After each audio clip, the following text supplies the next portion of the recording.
네, 4시가 되어서 시작을 하겠습니다.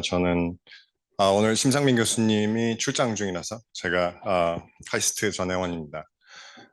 오늘 모시는 스피커는 김용현 인비저닝 파트너스 공동대표로 계시고요. 아, 제가 오늘 이력을 받았는데 이력이 너무 특이해서 제가 잠시 말씀드리겠습니다. 특히 여기 학교에 학생들 많이 계시니까 학생들이 보셨을 때 귀감이 되는 그런 경력을 갖고 계십니다.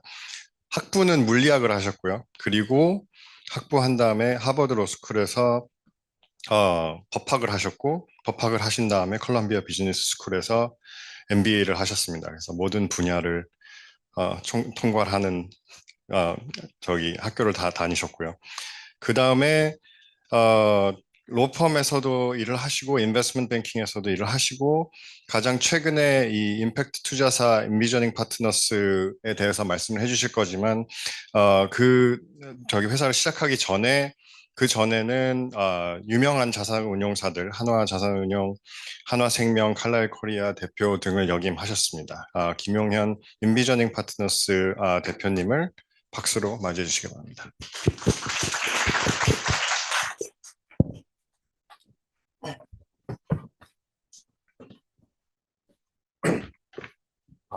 들리시나요? 네. 안녕하세요. 인베징 파트너스 김용현입니다. 오늘 이렇게 카이스트 와서 강연을 할 수 있는 기회가 주어져 가지고 매우 영광이라고 생각하고요. 지금 기후텍 분야의 VC, PE에 대해서 말씀을 드리려고 하는데 사실 이쪽으로 딱히 모든 분야를 다 경험하거나 아는 사람은 아무 누구도 없다고 생각하고 있습니다. 그래서 저도 조금 전에 소개받은 대로 조금 다양하게 공부는 했지만은 지금 일하면서도 계속 날마다 새로운 거를 배운다는 생각으로 접하고 있고 또 내년에도 지금은 생각하지 못했던 새로운 그런 기술들, 테크놀로지들이 나오고 있다는 점에서 굉장히 익사이팅한 분야라고 생각하고 있습니다. 그래서 그런 차원에서 오늘 사실 얘기를 준비하면서도 조금은 고민스러웠던 게 뭐 어느 정도 수준에 맞춰서 하는 게 좋을지에 대한 고민이 좀 있었고 그래도 최대한 좀 백그라운드가 꼭 없으시더라도 이해할 수 있는 쪽으로 준비를 하려고 했고 또 중간에 혹시 이해 못하는 부분이나 질문이 있으시면은 중간에 언제든 손을 들어주셔서 얘기해 주셔도 좋고 아니면 끝나고 나서 질문하셔도 좋을 것 같습니다. 간단하게 우선 저희 인베지닝 파트너스에 대해서 소개를 말씀드리자면은 인베지닝 파트너스는 한국에서 1세대라고 얘기할 수 있는 임팩트 투자사입니다. 설립은 2017년도에 설립됐고 실제 투자를 시작한 것은 2018년도. 그래서 지난 이제 6년째 투자 활동을 이어가고 있는 때고 조금 이따 더 설명드리겠지만은 저희 같이 결국은 우리 시대의 중요한 환경적, 사회적 문제를 풀면서 투자자들에게 수익을 주면서 그런 긍정적인 임팩트를 동시에 줄 수 있는 투자를 하는 것을 기본 전략으로 하고 있는 펀드고 그런 거를 동시에 추구하겠다고 하는 펀드들이 글로벌하게 나타나기 시작한 게 대략 한 5, 6년 전서부터입니다. 그래서 사실 어떻게 보면은 우리나라 1세대라고 하지만은 글로벌리 봐도 지금 좀 1세대 임팩트 투자자 중 하나라고 말씀드릴 수 있을 것 같습니다. 그리고 저희 같은 경우에는 임팩트라는 게 사실 굉장히 광범위하고 기후 그리고 사회적 문제라는 게 매우 다양한 주제들이 있지만은 저희 같은 경우 4가지 핵심 도메인에 집중을 해가지고 하고 있습니다. 그 4가지는 기후변화, 웰너스, 교육, 그리고 미래 노동 4가지 영역을 하고 있는데 그 중에서 특히 기후 쪽에 지금 60% 이상의 투자가 집중되고 있고 저희가 가장 많은 내부 리소스와 그 포커스를 맞추고 있는 게 기후 쪽이라고 말씀드리겠습니다. 그래서 결국 이야기를 시작은 임팩트 투자가 뭐냐서부터 시작하려고 했습니다.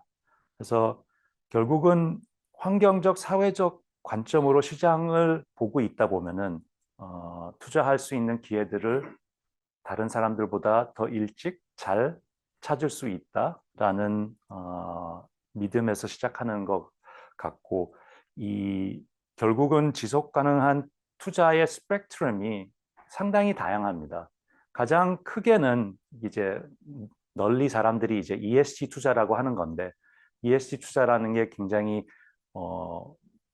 첫 단계에서는 이 스크리닝, 네거티브 아니면 포지티브 스크리닝으로 어느 정도의 ESG 수준에 맞냐 안 맞냐에 따라서 투자하는 대상 영역에서 넣고 빼고 하는 정도의 스크리닝이 큰 부분이 있고, 그거를 한 단계 더 나가서 하면은 여기서는 이제 ESG 요소 결합이라고 그랬는데, 또 업계에서는 ESG 인테그레이션이라고 많이들 얘기하는데, 결국은 전반적인 투자 의사 결정을 내리는 과정에서 ESG 요소들이 가만히 돼가지고 결정이 된다라는 거고, 그 다음에 이제 가장 적극적인 부분은 임팩트 투자라고 불리는데, 결국은 직접적으로 추구하는 임팩트가 직접적으로 일으키는 투자만 하겠다라고 하는 건데, 여기서 또 하나 방법으로 생각할 수 있는 부분들은,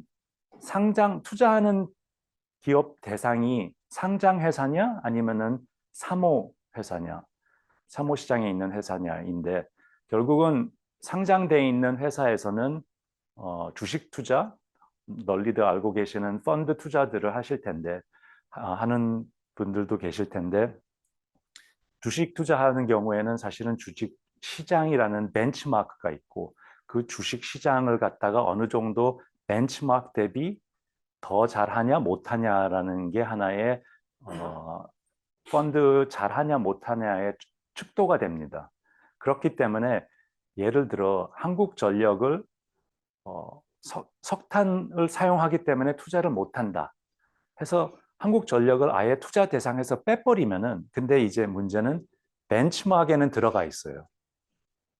들어가 있는데 그 투자를 안 하고 이 벤치마크 투자 수익을 이기려고 하는 그런 투자를 하다 보면은 결국은 수익을 내기 힘든 그런 투자 전략이 되어버리는 점이 있고, 그 대신 주식 투자에서는 어쩔 수 없이 이미 기존에 있는 상장된 회사에 투자를 하다 보니 하루 이틀 내에 그 회사 전략을 바꿀 수가 없기 때문에 결국은 ESG에 대한 레이팅을 많이 하게 됩니다. 그래서 그 이제 ESG 레이팅이 좋냐 높냐 몇 점이냐에 따라서 뭐 포트폴리오에 담고 안 담고 하는 결정들을 할 텐데, 최근에 ESG에 대한 좀 반대 여론이 특히 미국 쪽에서부터 많이 나오고 있는데, 그거는 어떻게 보면은 정치적인 이유가 크다고 보고, 그 대신 또 하나 거기에 대한 이 반대 여론이 생기게 된 이유 중 하나도 결국은 이런 ESG 레이팅에 대한 불만, 어떠한 기준으로 레이팅을 하냐에 따라서 달라지기 때문에 그런 것들에 대한 불만이 많이 있었기 때문에 일어나는 거라고 생각하고 있습니다. 어쨌든 여기서 나오는 ESG 스크리닝이나 ESG 인테그레이션은 주로 상장 회사에 투자하는 전략들을 얘기하는 경우에 쓰이는 것들이고, 저희 같은 경우에는 사모 투자에서는 주로 이제 하는 전략을 임팩트 투자라고 부르는데, 저희는 뭐 꼭 추구하는 벤치마크가 없습니다. 뭐 특정한 회사를 사실은 꼭 넣어야 된다. 뭐 삼성전자를 한국 펀드를 하면서 삼성전자를 어떻게 빼냐, 뭐 그런 이슈는 저희가 안 갖고 있습니다. 저희는 그저 투자하는 회사 하나하나가 그 전략이 얼마나 좋냐, 얼마나 시장성 있냐, 그 다음에 저희가 추구하는 임팩트가 얼마나 강하냐, 그런 것들만 결정을 하고, 저희는 검토하는 대상에서 뭐 1, 2%밖에 어차피 투자를 안 합니다. 그렇기 때문에 기본적으로 우리가 검토하는 회사의 대부분은 저희가 투자 안 하기로 결정하고 그렇기 때문에 조금은 더 포커스 해가지고 저희가 추구하는 전략에 맞는 회사들을 골라서 투자할 수 있는 영역이라고 생각하시면 되고 그래서 어떻게 보면은 가장 적극적인 ESG 투자 전략이라고 이해하시면 되겠고 그래서 혹시 주변에서 뭐 요즘 ESG 투자가 좀 어려운 거 아니냐 하면은 아니다. 사모시장에서는 그렇지가 않아라고 얘기하실 수 있으면 좋을 것 같습니다. 그래서 결국 이 환경, 사회 그리고 시장의 연결을 인지함으로써 커다란 기회를 미리 포착하는 것이라고 저희는 생각하고 여기서 보이는 것처럼 환경적, 사회적 이슈들이 결국은 이 시장하고 맞물려서 돌아갈 수 있는 방법, 그 방법을 찾는 회사들을 저희는 찾아서 투자하려고 하고 있습니다. 그리고 이런 사회적, 환경적 이슈들 중에서도 어떻게 보면은 가장 연결성을 증폭해서 보여주는 게 결국은 기후 쪽이라고 생각하고 있습니다. 우리 지구가 어떻게 장기적으로 서스테이너블하게 이어나갈 거라는 것은 가장 큰 문제이라고 생각이 되고 결국은 큰 문제인 만큼 큰 시장이 열릴 거라고 생각하고 있습니다. 그리고 단지 뭐 큰 이슈라고 얘기하는 것뿐만 아니라 이 기후 변화 대응하고 있는 것에 계속 여러 가지 요소에서 모멘텀이 가해지고 있습니다. 첫 번째가 결국은 모든 사람들, 고객들의 인식의 변화. 그리고 많은 경우 그 인식의 변화는 결국은 우리 주변에서 아니면 뉴스에서 접하는 이런 기후 재앙들, 뭐 그게 호주가 됐던 미국이 됐던 뭐 런던이 섭씨 40도를 넘긴다는 등 가뭄 뭐 여러 가지 뉴스를 계속해서 접하실 텐데 그런 것들이 결국 이 기후 변화에 대응하는 회사들에 대한 모멘텀을 주고 있고 그리고 결국은 이 회사들이 뭐 비상장 회사도 어느 정도는 있지만은 특히 상장 회사들은 더욱더 그렇고 모두가 결국 그 공시해야 되는 정보의 요건들이 있는데 그런 것들이 계속해서 기후 관련된 공시가 지금 본격화돼 가고 있고 그리고 또 산업에 따라서 조금씩은 다르지만은 맞춰 나가야 되는 기후 관련된 규제들이 계속 많이 늘어나고 있고 계속 더 강화되고 있다는 게 또 이 모멘텀에 힘을 싣고 있고 어떻게 보면은 이제 규제나 그런 것들은 조금은 그 캐럿하고 스티키라고 했을 때에 조금 스티키라고 보면은 결국은 캐럿은 지금 미국에서 Inflation Reduction Act 같은 굉장히 파급적이고 큰 정책 기조들이 들어서면서 투자나 이런 새로운 테크놀로지, 기후 변화에 대응하는 경우 많은 뭐 예를 들어 서브시디를 줌으로써 이런 쪽에 모멘텀을 많이 더해가고 있습니다. 그렇게 해가지고 2050년까지 탄소 배출 중립 선언을 한 기업이 이미 8천 곳이 넘었습니다. 전 세계적으로. 그리고 이게 단순 어떠한 특정한 지역에서 일어나는 것뿐만 아니라 뭐 유럽, 미국, 아시아 모든 나라에서 지금 이런 움직임들이 있고 물론 이 중에서도 특히 뭐 유럽이 좀 앞서가 있고 그 다음에 뭐 북미, 일본, 그 다음에 한국까지 다 참여를 하고 있고 뭐 델타, 아이키아 뭐 그뿐만 아니라 많은 회사들을 이런 선언들을 한 거를 알고 계실 거라고 생각됩니다. 이런 기업들이 이제 탄소 중립을 선언한 것뿐만 아니라 어떻게 보면은 이 많은 투자자들이 기후텍 관련된 펀드들을 지난 몇 년 동안에 조성해 왔습니다.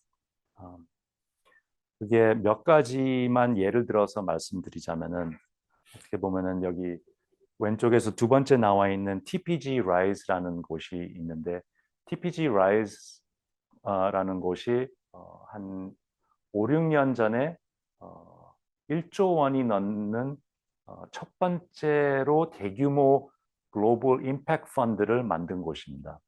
거기가 아까 말씀드린 이런 지금 현재 진행 중인 세대의 임팩트 투자 펀드의 시초라고 조금 얘기할 수 있고, 물론 그 전서부터 조금 다른 성격의 임팩트 투자를 해왔던 곳들은 여러 곳이 있습니다. 근데 지금처럼 시장 수익률과 그 임팩트를 동시에 똑같이 추구하겠다라고 하기 시작한 게 결국은 TPG Rise라는 데서 시작이 된 거고, TPG Rise에서 2021년에 TPG Rise Climate이라는 거를 별도로 대규모, 그때 제가 알기로는 대략 한 4조 원 정도 규모로 TPG Rise Climate을 만들었습니다. 그 이외에도 그 TPG Rise 오른쪽으로 보면은 이제 Breakthrough Energy는 아마 여러분들이 잘 알고 있는 빌 게이츠가 시작한 펀드고, 그 펀드는 좀 일반적인 펀드와 좀 특징이 굉장히 자금을 많이 갖고 있는 하이 넷워스 인디비주얼로 초기에 모아졌고, 보통 펀드 수명, 펀드 라이프라 그러는데 펀드 라이프가 보통은 10년입니다. 10년 내에 투자한 것들을 모두 처분해가지고 수익을 돌려줘야 되는데 여기 브레이크스루 에너지는 기후 쪽 테크, 특히 좀 초기인 회사들 중에서, 그리고 좀 더 오래 걸리더라도 육성하고 성장시켜줘야 되는 투자들이 제대로 자금을 받고 있지 않는 것 같다. 그러한 쪽에 투자를 하기 위해서 브레이크스루 에너지가 만들어졌고, 그거는 여기는 펀드 라이프를 20년으로 했습니다. 그래서 좀 더 긴 호흡으로 투자할 수 있는 자금이 모아졌고, 뭐 그 이외에도 뭐 여기 세 번째 왼쪽에 나와 있는 Decarbonization Partners 같은 경우에는 지금 전 세계적으로 가장 큰 자산 운용사인 블랙록하고 그다음에 싱가포르의 국부 펀드인 테마섹이 50대 50으로 조인트 벤처 설립해가지고 투자를 시작한 이 클라이밋 쪽에서 투자를 시작한 신규 펀드고요. 그 이외에 오른쪽에 뭐 프론티어나 뭐 비욘드 넷 제로 여러 가지 그 다방면에 이 펀드들이 지금 조성해져 있습니다. 그리고 조금 이따 뭐 단계적으로 얘기하겠지만은 결국은 이러한 투자 펀드들이 있는 것이, 그리고 조금 아까 전에 말씀드린 기업들이 탄소 배출 선언을 한 배경이 결국은 이 벤처 스타트업 업계에서 벤처 펀드들이 투자한 회사들에 대한 엑시트, 결국은 매각할 수 있는 기회가 될 거라는 점에서 좀 의미가 있다고 생각하고 있습니다.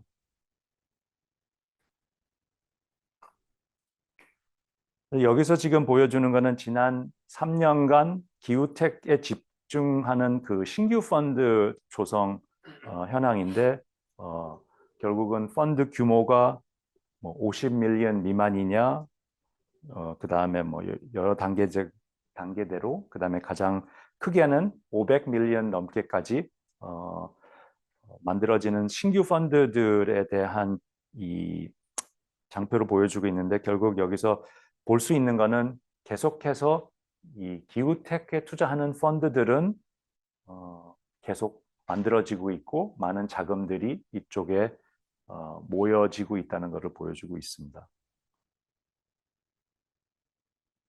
그리고 이런 펀드들이 있는 만큼 이런 펀드들이 결국은 회사에 투자를 할 텐데, 결국 펀드 투자가 클라이밋 쪽에서 얼마나 일어나고 있는지 보여주는 것이고, 지난 7, 8년 동안에 상당히 많이 성장을 했고, 물론 2022년이 최근에서의 조금은 피크였던 해로 결국은 기록이 됐지만은 이 장기적인 트렌드는 계속 이어지고 있다고 말씀드릴 수 있을 것 같습니다.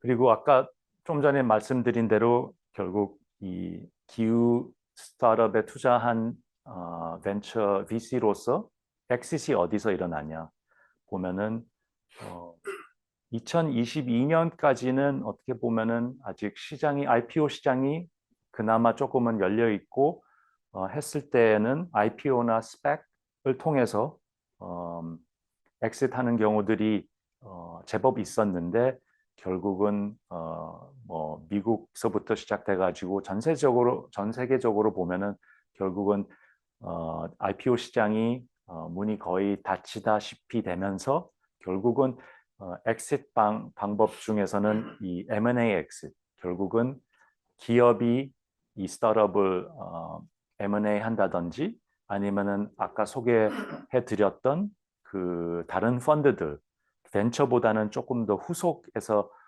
단계에서 투자하는 펀드들이 M&A 하는 경우가 주된 엑싯 시나리오가 되고 있습니다.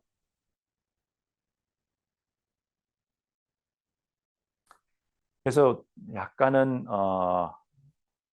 모든 게 마치 잘 되고 있다는 식으로 얘기를 했는지 모르겠지만은 전반적으로 벤처 업계는 지난 2년 좀 넘게 동안 굉장히 어려운 시기를 겪고 있습니다.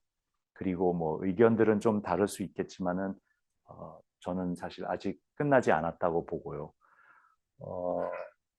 금융위기 있은 후로부터 많은 자금이 시장에 풀리면서 이자가 극도로 낮은 상태에서 대출 채권에 투자하는 것보다 수익을 내기 위해서 벤처 PE 쪽에 자금이 굉장히 많이 몰렸어요. 지난 10년 동안. 그리고 그게 결국 여기서 보면은 피크 친 게 대략 21년도 말, 22년도 초, 뭐 그때 피크로 급격하게 이 벤처 펀딩 쪽이 전반적으로 다 줄었습니다. 그게 결국은 시장에서 그 빨리 오르는 인플레이션에 대응하기 위해서 이자율이 올라가는 거에 대한 반응, 뭐 시장 전반적으로 안 좋은 상태, 과거에 과도했던 밸류에이션 같은 것들의 영향이라고 보고 그러면서 벤처 시장은 급격히 지금 아직까지도 좀 냉각기를 겪고 있고 물론 이 모든 것은 사이클이라고 생각은 합니다만 결국은 지금 아직 언제가 바닥이냐가 조금은 명확하지 않은 상태에서 많은 어려움을 경험하고 있고 클라이밋 역시 과거만큼 좋지는 않습니다. 다만 이 클라이밋 쪽 시장을 보면은 이 클라이밋 쪽에서의 디맨드가 그냥 단순히 뭐 이자 수익, 뭐 투자 수익률 뭐 그런 것들이 아니라 결국은 근본적으로 모든 사람이 아까 말씀드린 것처럼 인식하고 있는 기후에 대응하는 것의 중요성, 정부들의 규제, 그 다음에 그 긍정적인 인센티브 같은 것들의 영향으로 줄기는 했으나 벤처 시장 전체만큼은 줄지 않았다. 라고 하는 것을 오른쪽에서 조금 더 보실 수 있고, 뭐 트렌드가 뭐 좀 떨어지는 것은 분명하나 여기 전체 VC 시장을 봤을 때 이 떨어지는 것만큼은 아니다. 라는 것을 이해해 주셨으면 좋겠습니다. 그리고 뭐 이미 조금은 과거 기억에서 거의 잊혀져 가고 있는데 사실 2023년 작년 상반기는 또 하나의 금융 대란이 일어나는 거 아닌가에 대한 굉장히 우려가 시장에 컸었던 시기였습니다. 그리고 어떻게 보면은 운이 나쁜 건지 뭐 어쨌든 그거의 시작이 된 게 이 스타트업 업계에 자금을 가장 많이 대주고 활발하게 활동했던 은행 중 미국 실리콘밸리에 있는 실리콘밸리 뱅크가 아, 2023년 3월 10일 날 망했습니다. 그 이후에 알고 계시겠지만은 뭐 미국의 시그니처 뱅크 그리고 결국은 스위스의 크레딧 스위스까지 망하기 직전에 가면서 결국 마지막에 크레딧 스위스 같은 경우는 UBS가 인수해줬고 그다음에 또 미국에서는 First Republic Bank라는 것도 위기에 있었는데 JP 모건 쪽에서 인수를 해주면서 이게 어느 정도 다행히 최악의 시장 위기는 넘겼다고 보지만은 생각보다 이것 때문에 생긴 어려움들이 좀 많이 있습니다. 그러니까 결국 이런 금융시장에서의 이슈가 생겼을 때의 문제가 결국은 유동성의 이슈가 은행에서 시작돼 가지고 결국은 회사까지 이어집니다. 대출 이미 해준 것들을 일찍 회수하려 한다든지 아니면은 이런 위험성이 올라갔다고 봐가지고 이자율이 올라간다든지 그렇게 되면서 결국은 투자한 회사들 이런 은행들의 자금을 받은 스타트업들이 안 그래도 자금이 많지 않은데 유동성 위기를 맞은 회사들도 제법 있고 그게 당장에 나타나진 않더라도 6개월, 1년, 2년 거쳐가면서는 그 여파가 뭐 지금도 계속 일어나고 있다고 보셔도 될 것 같습니다. 그리고 결국은 은행들뿐만 아니라 자금을 대주는 모든 투자자들이 결국은 보수적인 경향을 갖기 시작하면서 이런 좀 실험 자본, 특히 스타트업 업계에서 필요한 실험 자본이 위축이 되고 결국 투자기관 자금을 대고 있는 이 LP, Limited Partner라 그러는데 LP들이 소극적인 자세를 취하면서 결국은 이런 LP들이 VC한테 주는 자금도 줄기 시작합니다.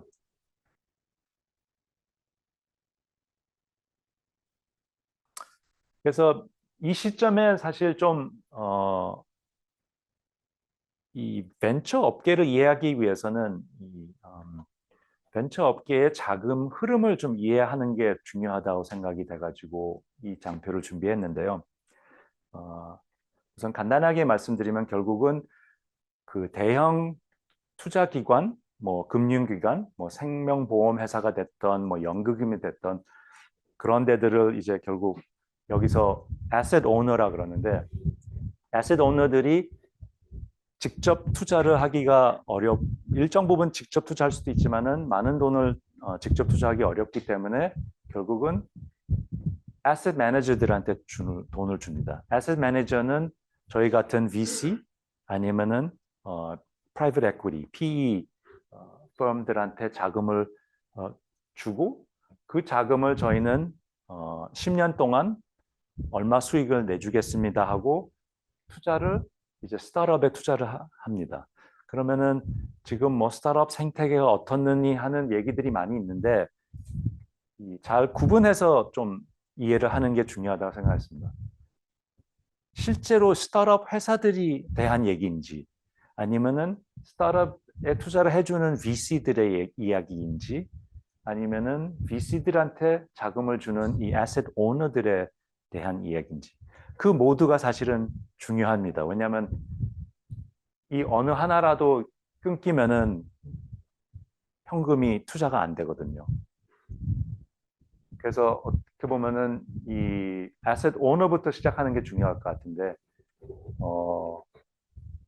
뭐 예를 들어 미국에 있는 큰 연기금이 투자를 하는 경우 보통은 뭐 투자 자금이 100이 있다 하면은 100을 모든 자산군에 어떻게 나눠서 투자할지를 결정을 하게 됩니다.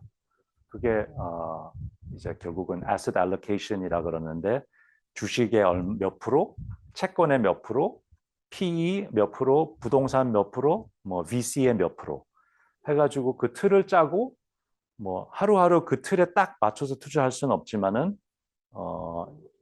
1년에 걸쳐서 그래도 어떤 식으로 그런 식으로 맞춰서 투자를 하겠다 해가지고 운영을 합니다. 우리나라의 국민연금 예를 들어 똑같은 방식으로 장기적인 거를 이제 전략적 자산 배분, strategic asset allocation이라고 그러고 그거는 1년 이상, 1년 내에 1년 동안에 어떻게 투자할까라는 건 좀 더 단기를 tactical asset allocation이라고 그러는데 그런 방식으로 자산을 배분을 해놨습니다.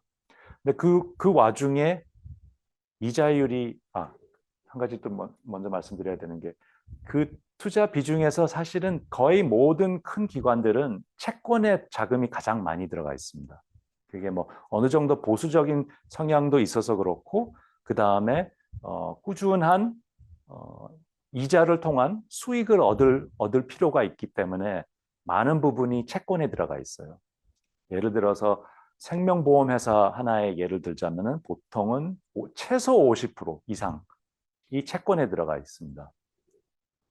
근데 지난 몇 년 동안 일어난 게 결국은 인플레이션이 느껴지기 시작하면서 미국 센트럴 뱅크가 이자율을 올리기 시작하면서 전 세계적으로 이자율이 올랐고 채권 밸류에이션, 금융 쪽 수업을 좀 들으신 분들은 알겠지만 채권 밸류에이션은 결국은 이자율이 기존에 받는 이자율보다 이자율이 어쨌든 올라가면은 현재 이자율이 올라가면은 지금 들고 있던 채권의 가치가 떨어집니다. 그러면은 50%를 내가 채권에 들고 있고 그렇게 맞춰서 들고 있었는데 이자율이 올라가면은 갑자기 그 50이 40으로 줄어들었어요. 그게 또 어떤 영향을 미치냐면은 내가 VC에 10% 투자해놨다고 생각했는데 이 모수가 줄어들면서 갑자기 10%가 뭐 13%로 보이는 거예요. 돼버린 거죠. 왜냐하면 VC 쪽의 valuation은 하루하루 그렇게 빨리 바뀌질 않아요. 상장된 회사들도 아니고 뭐 매일 거래되는 이자율, 채권 이자율처럼 어디 시장에서 찾아볼 수 있는 것들이 아니기 때문에 VC 쪽의 valuation들도 시간이 가면서는 바뀌지만은 이 나타나는 반영되는 속도가 다르기 때문에 이 갑자기 VC 쪽의 알로케이션이 커져 보였습니다. 지난 2, 3년 동안. 그러다 보니 지난 2, 3년 동안 신규 펀드를 조성하려고 하는 PE 벤처 펀드들은 평소에 믿었던 이 애셋 오너들한테 가가지고 자금을 받으려고 하는데 더 이상 줄 수 없다는 거예요. 우리는 이미 지금 우리 한도에 도달했다. 너희 펀드 좋은 거 굉장히 잘 알겠지만은 이걸 어떻게 줄이기 전까지는 우리는 더 이상 자금을 못 준다 해가지고 PE 벤처 쪽에 가는 자금들이 과거보다 많이 줄었어요.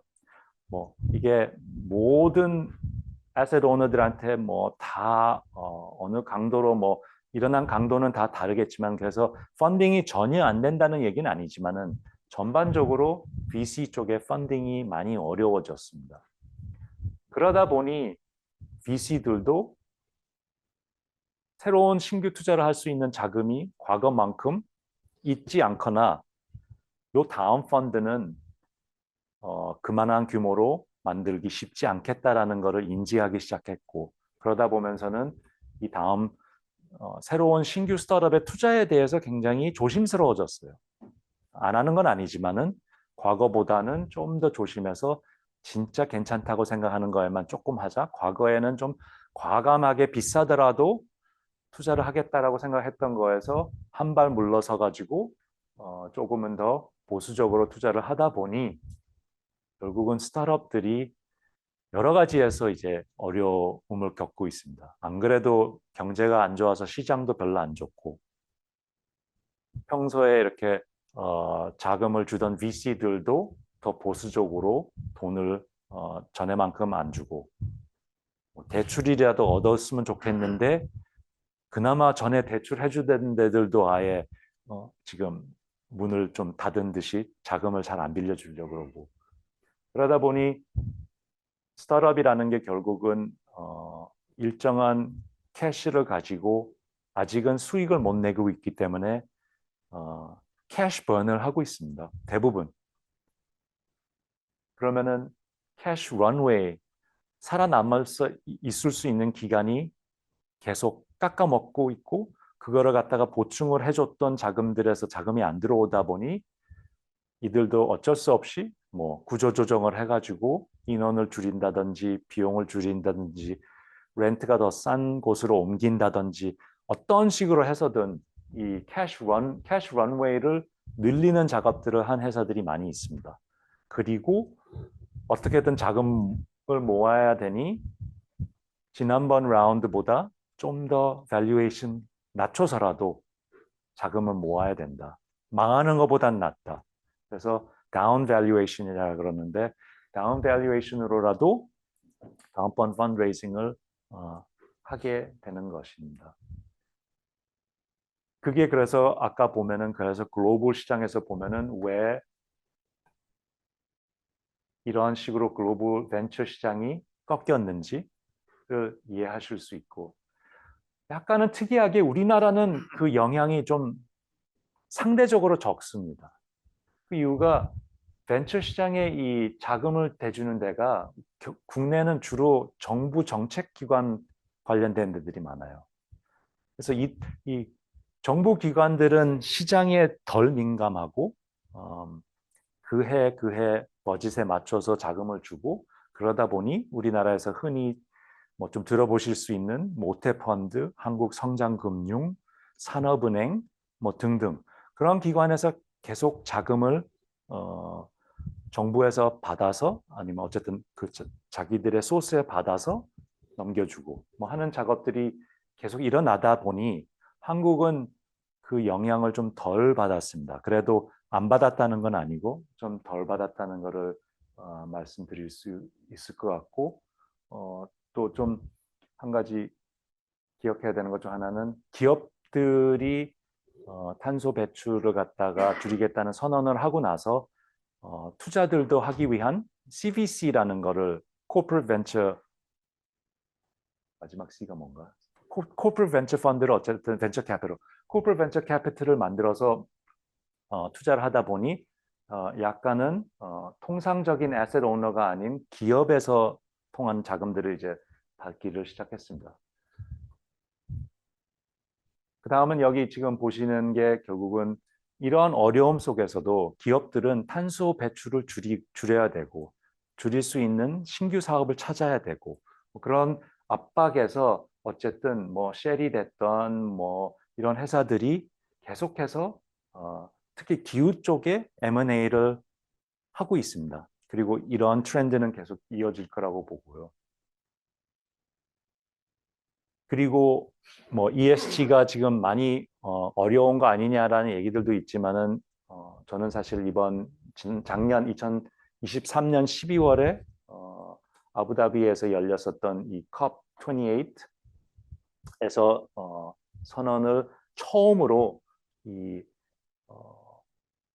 과거 그 fossil fuel economy에서 전환을 해가지고 신재생 에너지를 확대하고 탈화석 연료 전환에 200개 가까운 나라들이 합의문에 서명을 했어요.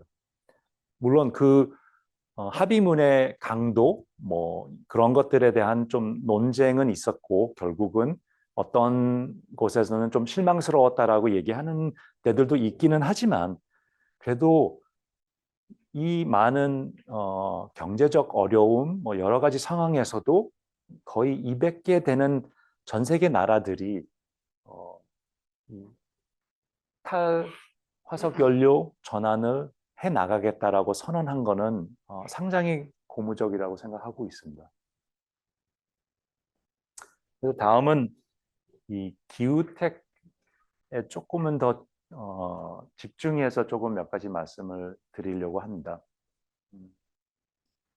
여기 보시는 거는 이제 2020년에서 23년 동안에 기후텍 쪽에 투자한 금액들이고 그게 어떤 영역에 투자됐냐를 보여주는 건데 결국은 지금까지 보면은 가장 많은 자금을 받은 데는 역시 transportation, mobility, 전기차, 전기차 배터리 이쪽이 보면은 가장 많은 자금을 그동안 받아왔습니다.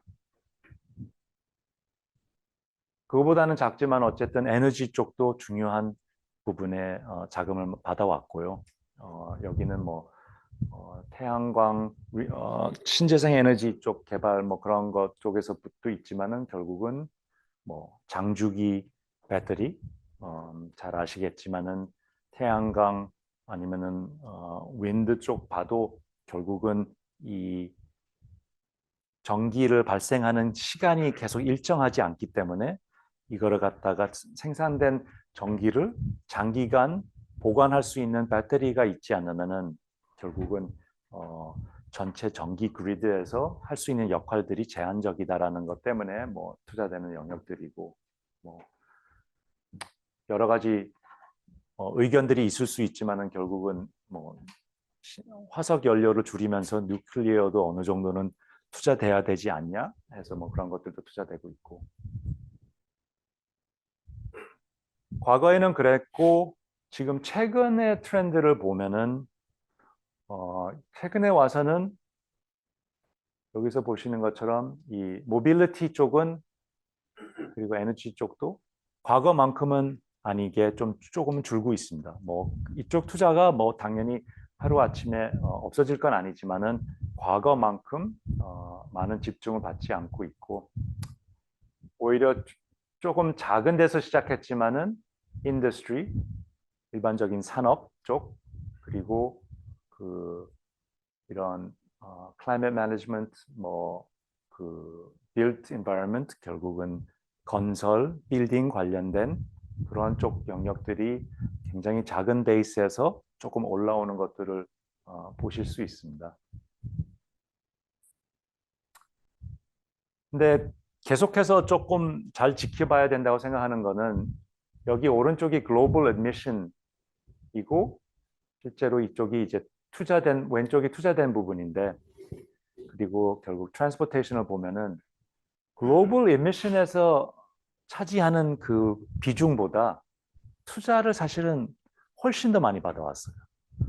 물론 그쪽 산업이 더 조금 더 빨리 지금 성장 단계에 들어섰고 그러다 보니 더 많은 자금이 필요로 하고 하지만은 결국은 어떻게 보면 장기적으로는 이 인미션하고 인베스트먼트가 어느 정도는 좀 더 맞춰서 가는 게 바람직하지 않냐라는 생각은 하고 있고 근데 그게 다만 뭐 앞으로 10년을 놓고 봤을 때 무슨 스무드 라인으로 가진 않을 테니 좀 이게 업다운이 당연히 있을 테지만은 그 대출 기여도 대비 투자가 얼마나 일어나고 있냐도 잘 지켜봐야 되는 이 여기서 얘기하는 커번 펀딩 갭가 어떻게 되는지도 중요하다고 생각하고 있고 어떻게 보면은 신규 투자를 하는 입장에서는 이 펀딩 갭가 있는 곳을 더 열심히 찾아보는 게 좋은 방법 아닐까?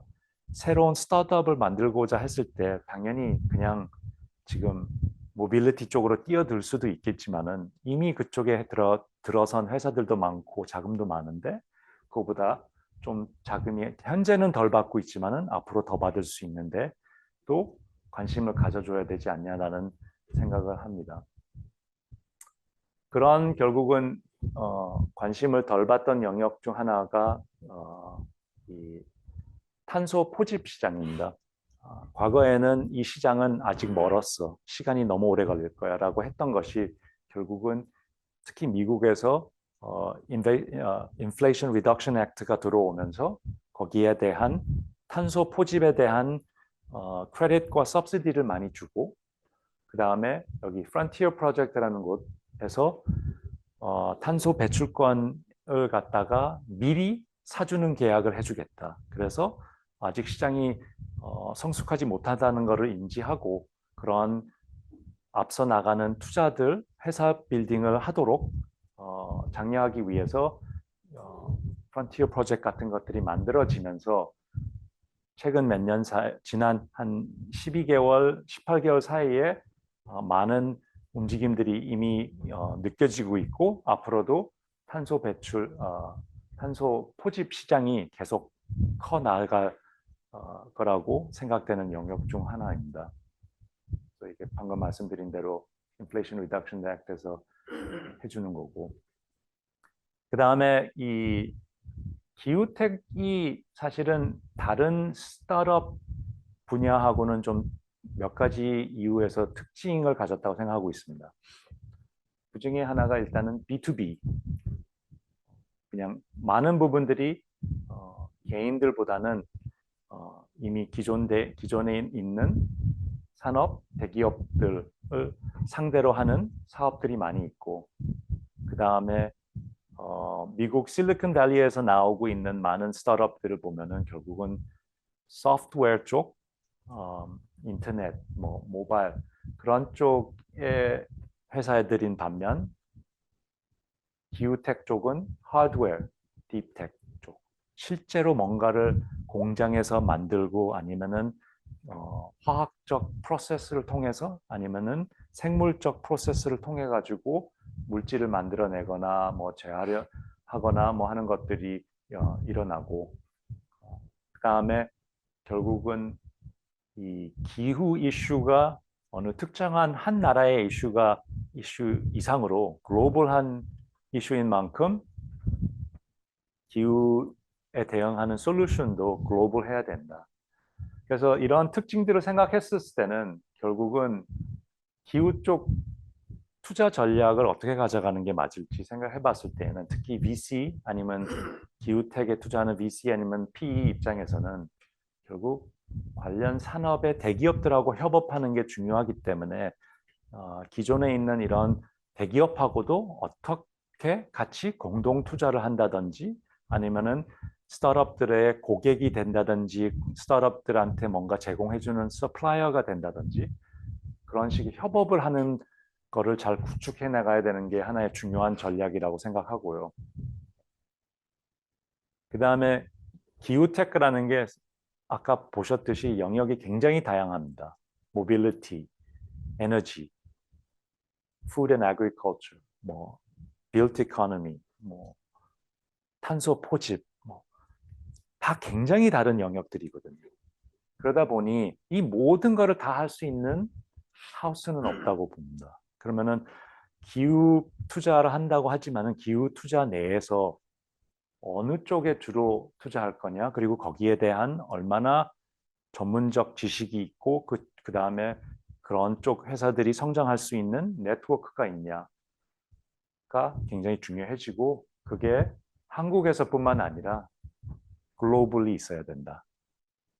그래서 이런 전략들이 결국은 기후테크를 하는 VC, PE 입장에서 중요하다고 생각하고 기존 산업 기업하고 스타트업들이 협업해야 되는 거에 대한 몇 가지 예를 들어봤습니다. 그래서 뭐 미국의 그 석유 회사 옥시덴틀이 그 당시 본사는 캐나다에 있는데 커븐 엔지니어링하고 손잡아가지고 탄소 포집 하는 걸 했고 사실 관계를 맺은 다음에 옥시덴틀이 작년에 커븐 엔지니어링을 아예 M&A 해버렸습니다.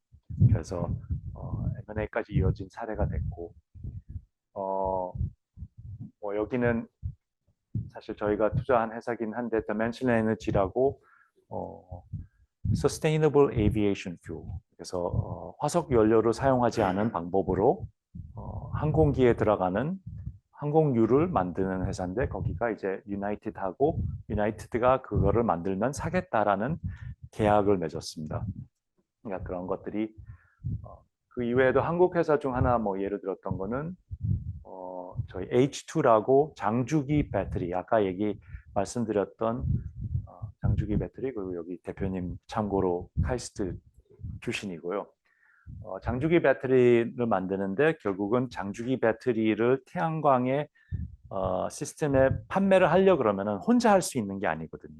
그러면은 여기 같은 경우에는 컨소시엄을 주로 그 이번엔 미국에서 그 20메가와트짜리 태양광 발전소에서 이 버네디엄 리덕스 플로우라는 배터리로 사업을 따냈는데 그 사업을 따내기 위해서 결국은 손잡은 게 한국의 전력 회사 중 하나 그리고 태양광 회사 하나 하고 같이 손을 잡아가지고 진출했던 사례들입니다. 그리고 이 아까 얘기한 대로 결국 그 소프트웨어 뭐 테크놀로지가 아니다 보니 결국은 이쪽에서 회사들이 커 나가려 그러면은 공장을 짓고 그것도 공장을 여러 개를 여러 곳에서 지어야 되고 하는데 이 모든 필요로 하는 자금이 사실은 상당하고 그 자금을 벤처 에퀴티로만 할 수는 없습니다. 수익성이 안 나와요.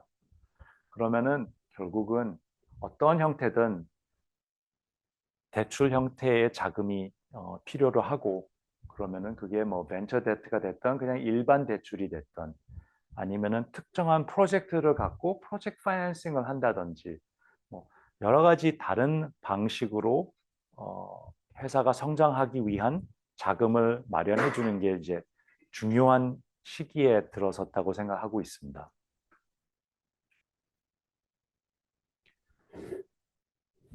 그래서 이게 이제 약간 성숙되어 가는 회사들, 레이트 스테이지 회사들을 놓고 봤을 때에 자금들이 결국은 에퀴티냐, 뎃이냐, 그랜트이냐 뭐 하는데 여기서 보면은 2020년에서 2023년으로 보면서는 에퀴티의 비중은 좀 줄어들기 시작했고 그래도 보실 수 있는 거는 뎃이 솔직히 아직 충분하진 않지만은 그리고 아직 시장이 대출을 해주려는 은행들이 보수적이다 보니 쉽지는 않지만은 뭐 대출은 사실 은행에서만 받을 수 있는 건 아니거든요. 뭐 여러 곳에서 아까 말한 프로젝트 파이낸싱 같은 것도 일종의 대출이지만은 다른 방식으로 다른 그 자금 소스를 받아내는 방법인데 그런 식으로라도 어쨌든 이 대출 비중이 커가고 있고 앞으로는 훨씬 더 커가야 될 거라고 생각하고 있습니다. 그래서 보실 수 있는 게 흥미로웠던 것 중 하나는 작년 6월 달에 블랙록가 영국 쪽, 유럽 쪽에 있는 크리오스라고 조금은 작은 사모 대출 운영사를 M&A를 합니다. 그리고 올해 초에는 블랙록이 인프라 펀드들 중에 가장 규모가 큰 GIP, Global Infrastructure Partners라는 곳을 심지어 125억 달러를 주고 인수를 발표합니다. 이 움직임은 저는 어떻게 보냐면은 결국은 블랙록이 모든 자산군을 다 하고 있지만은 자기네들이 과거에 신경 썼던 것보다는 이 대출, 인프라 시장이 커진다. 거기에 우리의 그 캐파를 어떻게 가장 빨리 늘릴까 했을 때의 방법 중 하나가 결국은 이런 M&A라고 생각합니다. 결국은 이런 태양광 프로젝트부터 뭐 모빌리티 관련된 거나 농식품, 뭐 탄소 포집 이 모든 것들이 약간은 인프라 성격을 가진 것들이 많이 있기 때문에 결국은 이러한 그 케이퍼빌리티가 중요하지 않냐? 심지어는 제너럴 애틀랜틱이라는 PE 펀드입니다. 미국 베이스로 한 PE 펀드인데 여기는 또 액티스라는 인프라 운영사를 또 인수합니다. 참고로 제너럴 애틀랜틱은 아까 보여줬던 그 펀드 중 하나 Beyond Net Zero라는 클라이밋 펀드를 3, 4년 전부터 이미 운영을 하고 있고 약간은 의외로 PE를 운영하는 데가 인프라 펀드를 인수를 하는 것을 보여줬고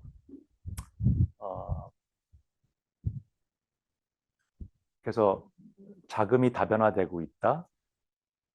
더 다변화돼야 된다. 그리고 이게 단순히 어떤 한 곳에서 일어나는 게 아니라 아직은 그래도 글로벌리 일어나고 있다. 다만 여기서 보시면은 미국 크고 유럽 제법 크고 이 중국만 제외하면은 아시아는 사실 아직 좀 뒤떨어져 있다. 가야 될 길은 분명하다고 봐요. 그러면 아직은 아시아에서는 조금은 더 많은 투자가 더 일어나야 된다. 다르게 또 생각하면은 투자할 수 있는 기회가 더 있다라고 생각할 수 있을 것 같습니다. 그거를 또 인지한 만큼 한국 정부에서도 많은 이쪽에 드라이브를 지금 걸고 있습니다. 그래서 지금 뭐 여러 가지가 있어서 뭐 다 말씀을 드리지 않겠지만은 이 여러 찾아보면은 정책기관들이 움직이기 시작했고 거기에 조금 발맞춰서 결국은 민간은행들도 이런 기후 대응 관련된 금융 지원에 나서기 시작했고 그래서 이쪽이 계속 좀 활발해질 거라고 생각할 수 있는 또 하나 계기라고 생각하고 있습니다. 그래서 뭐 PVC이던 금융시장에서 지금 금융 자본시장에서 기후텍을 어떻게 할 건지에 대한 생각을 해보면은 좀 테이크어웨이 포인트들이라고 얘기할 수 있을 것들이 결국은 이 장기적 기후 대응에 대한 전략을 잘 수립해가지고 이 굉장히 광범위한 영역인 만큼 전문성과 네트워크를 잘 구축해야 된다. 이 투자 기회들을 발굴하기 위한 내부 인력도 잘 갖춰야 되지만은 아까 얘기한 대로 기업하고의 관계들, 기존에 있는 기업하고의 관계들, 그 다음에 뭐 이 스타트업들한테 원재료를 판매할 서플라이어들, 만든 거를 결국은 사갈 고객들, 그것들을 다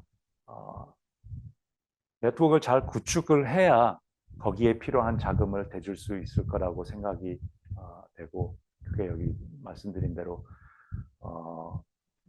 수요 제공자뿐만 아니라 사실은 정부 기관, 대관 하는 것 또한 중요하다고 생각하고 있습니다. 여기서 결국은 규제들이 특히 기후 관련된 회사들이 초기에 가격 경쟁력을 갖기 어려운 시기에 적합한 이런 규제들이 그래도 있도록 대관하는 것도 중요할 것이고 그리고 이게 뭐 모든 게 다 사모시장에서만 일어날 것이 아니기 때문에 이미 기존 회사들이 탄소 배출 줄이려고 하는 거에 대한 전환금융이라고 부르기도 하는데 그런 전환금융도 잘 포함이 돼야 될 거라고 생각이 되고 이 모든 것이 그냥 국내에서만 일어나면 안 되고 결국은 글로벌한 네트워크, 글로벌한 서플라이어 베이스, 커스터머 베이스, 글로벌 이코시스템을 갖춰 나갈 수 있도록 준비를 해 나가야 된다고 생각합니다. 그래서 결국은 이 모든 거를 통합해서 봤을 때는 말씀드리고 싶은 거는 exciting time to be a climate investor. 지금 아직까지는 이 기후 대응하는 회사들이 점점 커지는 시장이 나중에 돌이켜보면 지금은 아직은 초기 단계라고 다들 얘기할 겁니다. 그래서 여러분들은 지금 초기 단계에 이미 이런 것들에 대해서 관심을 갖고 하고 계신 거고 여기 내에서도 영역도 너무 다양하고 국내뿐만 아니라 해외도 있고 자금 중에서도 뭐 asset owner 쪽에서 할 수도 있고 PVC에서 할 수도 있고 스타트업에서 할 수도 있고 여러 가지 활동할 수 있는 에퀴티 쪽에서 할 수도 있고 대출 쪽에서 할 수도 있고 인프라 펀드에서 할 수도 있고 뭐 영역은 너무나 다양하고 할 수 있는 역할들이 많고 거기에 여러분들이 어디에 가장 피트가 좋냐를 좀 찾으셔가지고 관여를 한다면은 아주 좋은 시기라고 생각하고 있습니다. 이상 마치겠습니다. 감사합니다.